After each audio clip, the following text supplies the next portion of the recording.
Hello and welcome to the Blue Shadow Podcast. My name is Joey, I am Dan. and today we are excited to discuss the first trailer for Andor Season 2, the latest Star Wars series coming to Disney Plus. This one is long awaited from Dan, so we're just going to let Dan kick off with it, and we'll talk about our relationship to Andor going into this trailer, what we thought of the trailer, and then do a little bit of discussion about the release format of Andor, since it's a little different than what we typically got. So take us away, Dan. Yeah, I thought it was an exciting trailer. And I'm going to start off the episode with a controversial take by some, perhaps. I liked the music choice. I thought it added an element of something different to it, and almost it's hard to describe it, and it kind of amped it up. And it was didn't amp it up in like a doomsday way, like Star Wars has this wonderful way of doing. It almost was like an upbeat action thriller. That it definitely made it seem more just like and I think maybe it is to like reach a different audience or more broadly apply, but it didn't feel like a Star Wars trailer. It felt like a movie trailer or And a I TV think, show trailer. well, I don't like that you changed the way you were saying it because I think you were correct the first time. I think it felt like a movie trailer It did. because I think that's what we're getting. Yeah. Well, Because to preface, Andor was initially supposed to be 4 or 5 seasons, I think correct? 5. 5 seasons. And after the success of the first season, they decided that they were only doing 2 seasons. I think it was kind of like they realized they weren't going to be able to like keep it up in terms of like the feasibility of doing 5 seasons. Yeah. It wasn't like with the success, but it was like I think they probably are kicking themselves that this is what had to happen. Yeah. So they now have 5 seasons worth of source material in 12 episodes. So this season's going to be, I feel like it's going to be moving at full speed from the get-go. And I feel like the formatting, the like arcs, the several episodes telling one story similar to what was in season one, will make it not feel quite as like breakneck since they're not trying to cover like large chunks of time. But I feel like the time in between the arcs is going to feel very like, whoa, things have changed a lot. And I think that's the way that they're able to get around doing that. Because if Hmm. we just had 12 individual episodes where they'd have to make these time jumps, I feel we'd be a little peeved that it's like, what am I watching? We were here and now we're all over here and it just keeps going. But with the arcs, we can get a complete story in 120 minutes and see where it goes from there. And we get to do that 4 times and we know where it's going. So it Yeah. really is about the journey. It's about the journey with Andor. Hmm. Speaking of the journey with Andor, what were your overall thoughts on season one? I ask for the listener, not for my sake, because we have had many spirited discussions about this. I liked it. I like grittier shows, and Andor was a gritty Star Wars show for the f first time in a long while. It was kind of just dark from the beginning, but I think it showed the harsh reality of what the average person has to go through in the Empire, and it also gave some credibility to the Empire to be this pretty fierce villain that I don't think they are always portrayed as in the world of Star Wars. Yeah, that is that last like I will start by saying I wasn't as hot on the show, and we'll talk about that and everything. But I think that one of the strengths which you're talking about with the Empire and like how they turned like a single TIE fighter, which we take for granted as like the easy ship to destroy, and turned it into like a legitimately scary thing. I thought that was a really, really cool interpretation of the Star Wars galaxy. Yes, and we've got to see it from the perspective of some non-force sensitive people who don't have that experience fighting that our Jedi have, for example. And I think that comment in itself, while accurate, does kind of excuse me, sorry about that, address some of my what I personally as a Star Wars like I thought the show was fantastic, well done and everything. But for me, I'm a Jedi guy. Like I love to see the Jedi. I love lightsabers, love learning about the Force and like the weird mystical stuff that happened in Ahsoka is more my speed. So that's just why this show wasn't quite my cup of tea, but it is, in fact, Dan's maybe preferred, would you say, means of consuming a story? I don't have issues with the Jedi. No, not I at all. Sorry if I implied that. maybe a little. I'm just kidding. No, I showing it from the perspective of the average person really puts the galaxy into perspective. And just to talk about the Clone Wars for a second, we saw that with the Martez sisters arc, and I know that wasn't very well received at the time, Mhm. and still isn't. But that's probably one of the first times we got to see like, oh, the Jedi don't get to just go jumping from speeder to speeder, blowing things up on Coruscant.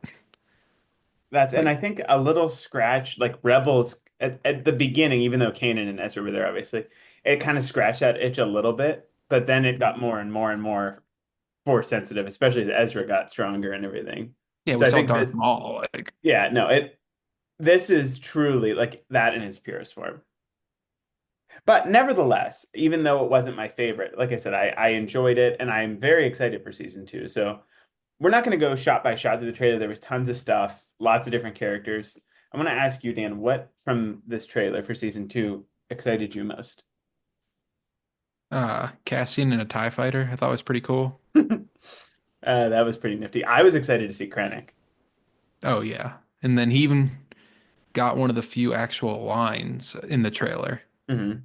sound bites.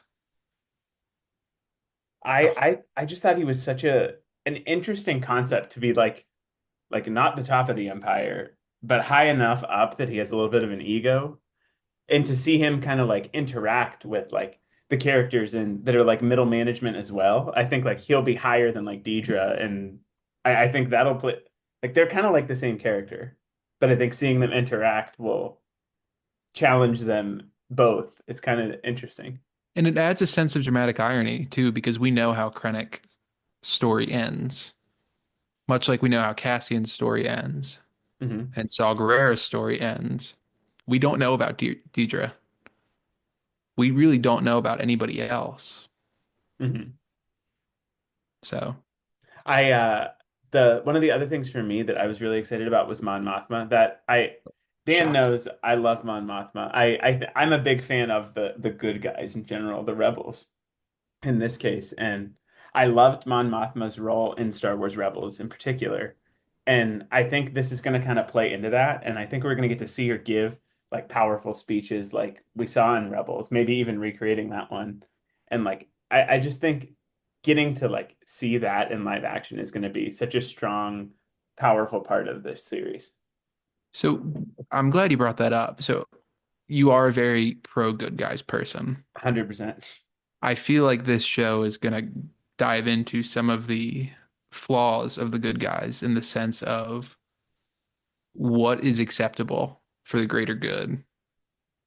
And I think because we'll run the gambit from, maybe Mon Mothma, Cassian, kind of like flawed, but trying their best to Luthen and Saw like Doing their doing worst. whatever just for the sake of it. Were you surprised by how little Luthen was in the trailer, No. saving all the good stuff for the show? Yeah, everything we've seen from Luthen and that they built up makes him going to be a key player. They didn't need to build him up. Yeah, no, everyone knows him. We And he's talked. also Go ahead. an a known actor too. Uh-huh. And we just did our lit we looked at Variety's top 100 TV performances. Give that episode a listen if you haven't had a chance to yet. And he was the only Star Wars character on there. So I think people know he's in the show and everything. Yeah. Um some other like quick flashes, and then we can talk about like, like what we see specifically. But we saw some familiar characters like K2SO show up, some other characters from Andor itself, like Brasso, Cyril. Cyril. Well, only one shot of Cyril. Edie Karn was there. See, Maybe my favorite character from Andor. I thought there were perhaps two shots of Cyril. Maybe there are two. He Well, I got thought that there was tie one. on. There was the one with the tie, and I thought there was one in the beginning with him and Cassian where his back was kind of to the camera. Maybe, I don't know. I could have. I mean, this unfortunately is not going to be a frame by frame dissection. Yeah, no, we're that'd be Dan would get too excited. You'd be like, ah, I you see how I he shoots the missiles at the convoy. I am excited to see ED Carn chew Cyril out, probably in the most condescending way. Yeah. That I don't know, something about that character. She's terrible, but I loved her kind of for that. And like you don't see mothers in Star Wars very often, No. and like most of them are like really good. And just to see her, it was jarring. It's You're right. kind of It's like, like an allegory for the whole perspective of Andor on the galaxy. yeah. Because you're right. We really don't see too many mothers in Star Wars. No, We and see good they mothers and orphans. yeah, Harrison Dola for the win. Oh, yes, of course, Uh, obviously. Um, Both Ezra and Jason. very true. And Sabine. Mhm. I Um, got the sisterly vibe for Sabine, but anyway, we're off topic. they're close. If you've listened to us for any length of time, you will know that I'll find a way to make it about Rebels or Rey in some way. So, uh, yeah, I'll just stop there. What else did you see? Like, did you see any of the like the backgrounds intrigue you? I have seen people speculating that that like grassy area is Lothal. I don't think it is, especially because we've seen Lothal in live action. Yeah, As no, much as I'd love it, I don't think it is. it was a little too like deserty, if that makes sense. And like gloomy, and not that like weather can't change, but in general, we see Lothal as this like bright and sunny. This seemed kind of like a more of a cornfield too than like a prairie. Yeah. But that whole area seems interesting, and like the combinations of scenes that you can make by piecing together, like you might be able to put some of the arcs together. I think the ones that excite me shockingly have to do with Mon Mothma. And like I was watching Star Wars Explains thoughts on the trailer, and he thought that like, did you see how like Mon Mothma was like at a party? Yes. He was speculating that maybe it's like her daughter's wedding Yes, because the arranged wedding. uh-huh, and like that kind of adds a little spice because that was for me like my favorite part of season one was the whole like Mon Mothma trying to like balance everything and be sneaky but also get things done. And like that whole relationship with her family and her awful husband was intriguing. So I'm excited to pick up on that thread. Yeah. And your best buddy was in there, Saw Gerrera, couple times. I know. I feel like he's going to be in this season a lot. He was barely in the first season. Hot take. You can mark the day and time. Okay. I think you're gonna come out with a different appreciation for Saw Gerrera. Okay. I'm gonna hold you to that. Swinging for the fences on this one. I will say my disdain for Saw Gerrera comes from several different. He would have to build up a lot of No goodwill. bonehead moves. Bad Batch, Jedi Fallen Order, Clone Wars, Rebels. Not the Clone Wars as much, but really Rebels, Bad Batch really, and then Jedi Fallen Order. He makes such poor decisions. And we'll Yeah, just see who he's going to screw over this time that we love. we don't know yet. We See, don't. maybe Um, nobody. Go ahead. I said maybe nobody. Maybe nobody, probably That's a unlikely. lie. Yeah. I think that another thing that I'm excited about in particular with this is like seeing Cassian maybe on Coruscant or something. Like seeing Cassian in a different setting. Like I felt like he did a lot of like getting to the point where he was going to be a rebel in season one, which was the whole point of that, and it was good. But I'm excited to see him actually be a rebel and deliver him between season one and Rogue One, and like build up being an actual member of the Rebel Alliance. Yes. And I hope we get to see him interact with Mon Mothma a lot, I at don't know if least enough. I don't know if he will at all. I feel like he will. I think there's got to be some sort of connection because there overlap. That there is some overlap between the two stories in terms of the people around them. I would be surprised if it didn't converge at all. But I guess that really depends on how Mothma's storyline is going with because she meets Luthen in secret. Mhm. Do you think she'd even meet with somebody who's boots on the ground? The speculation that I've seen is that you know Mon Mothma, there's a massacre. It's called the Gorman Massacre that's talked about in Rebels. They there's this massacre that makes Mon Mothma speak out at the in the Senate, and she like puts it all on the line, and then has to like escape. And then that she's able to give the speech that we see in Rebels, where she says like, "Oh, we need to unite. That's the only way we're going to be able to stop them." So I wonder if he could be involved with like that. Like I imagine she's going to have to make some sort of like joining up with the alliance rather than being a senator, and Yeah. that could be a junction with that. Eh, fair Anyway, point. you know who's missing from this trailer? B2 Here, emo. B2 emo. I'm drawing a blank. I'm so sorry. The red droid? Oh, yes, yes, yes. Do we think? I have a theory. I'm sure you do. Go ahead, ask your question, and then I'll share my theory. No, no, no, no, no. My theory is that somehow his like programming is going to end up going into K2SO or some in some way. Somehow B2 emo has returned. Exactly. Is that a little too out there, Star Wars, for Andor? No, no, no. Okay, good. I'm excited. I loved K2SO and their dynamic in Rogue One, so I hope we get to see a decent amount of that too. Like I hope it's not like the last arc where we join up with K2SO. Yeah, you would think that we have to get some sizable content. Because the dynamic is so good. Yeah. It shows that they've been together a long time. Mhm.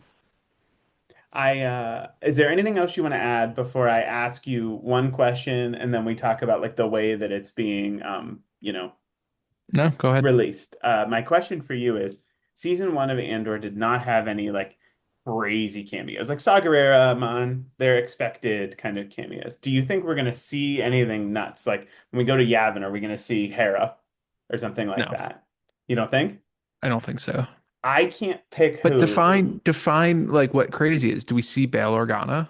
Maybe. Not so much crazy, more like a strong, recognizable character that should be there. It's not like we're gonna cut to C3PO like in Rogue One that was a little gratuitous. More like a character that fits, but pulling in a character that is a little more iconic because we didn't have any of those in season one. I think there's going to be someone. I don't know who, I don't know where, but I think there's going to be something a little more connected, just based on the Ahsoka. nature of the series. Well, that would be great.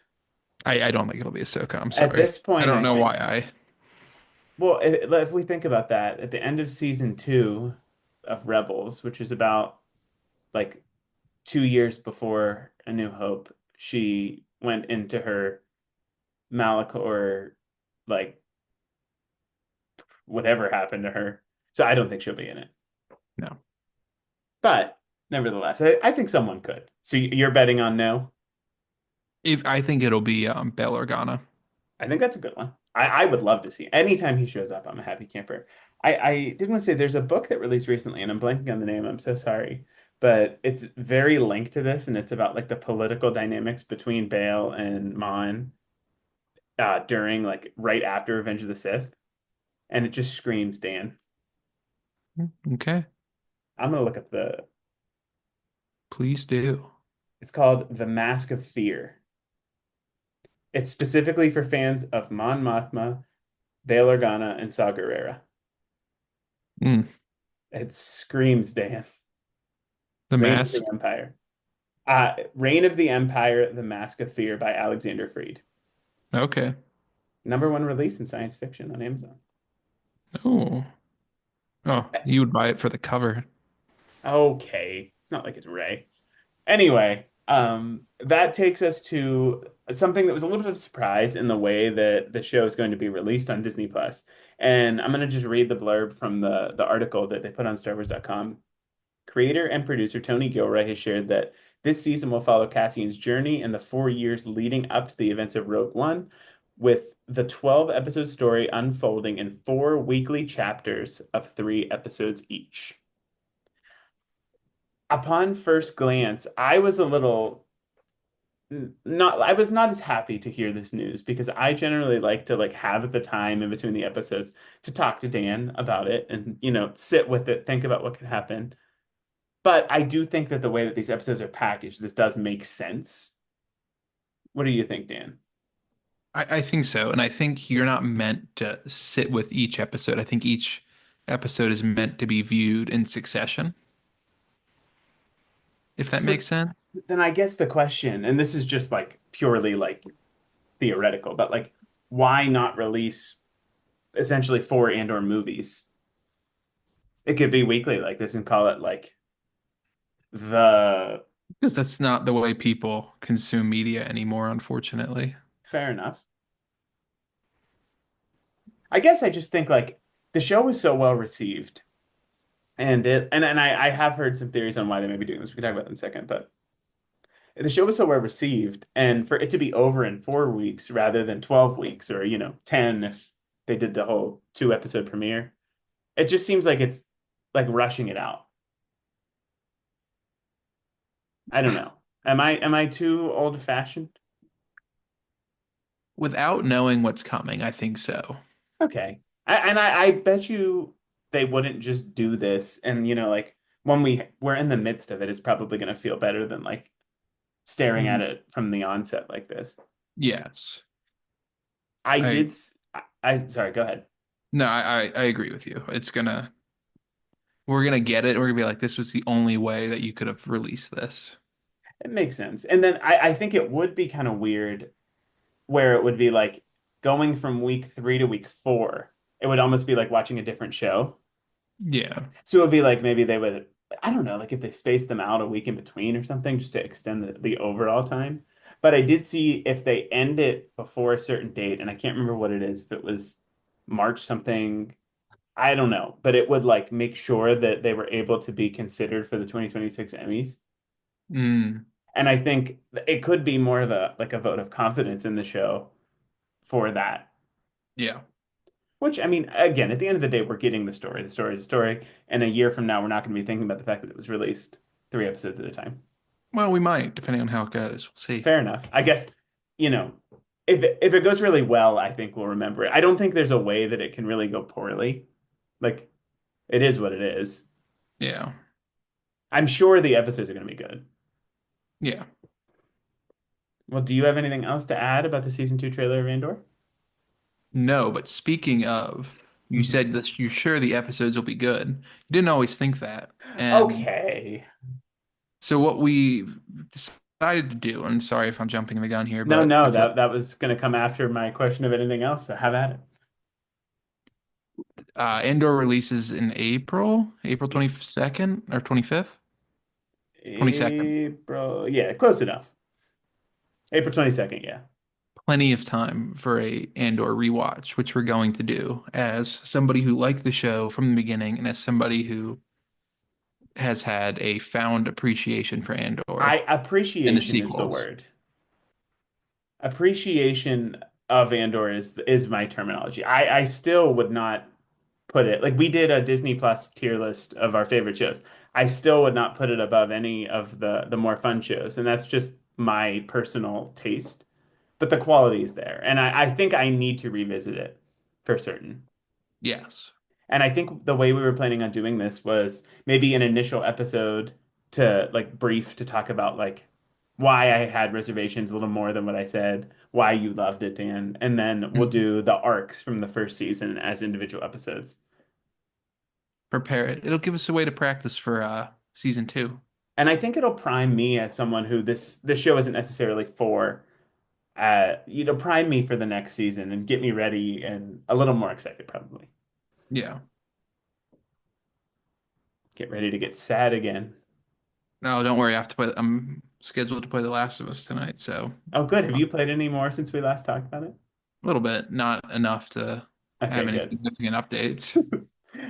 Whenever that comes out, I think April as well. Oh gosh, April 3rd. we're gonna have a busy April. We'll also cover The Last of Us Part 2 as well. Yeah, Oh boy, busy April. for certain. Well, with that in mind, keep an eye out on us. Do you have anything else to add here, Dan? Nope. Awesome. All right. Well, with that in mind, if you want to hear us probably argue with each other about Andor season one and come to a mutual enjoyment of the season and be excited for season two, please consider giving us a subscription, a review, like or comment on YouTube or the podcast platform of your choice. And please consider giving us a follow on Twitter or X at Blue Shadow Pod or on Instagram at Blue Shadow Podcast. And with that, we thank you very much for your time, and we will see you next time. See you next time. Thank you.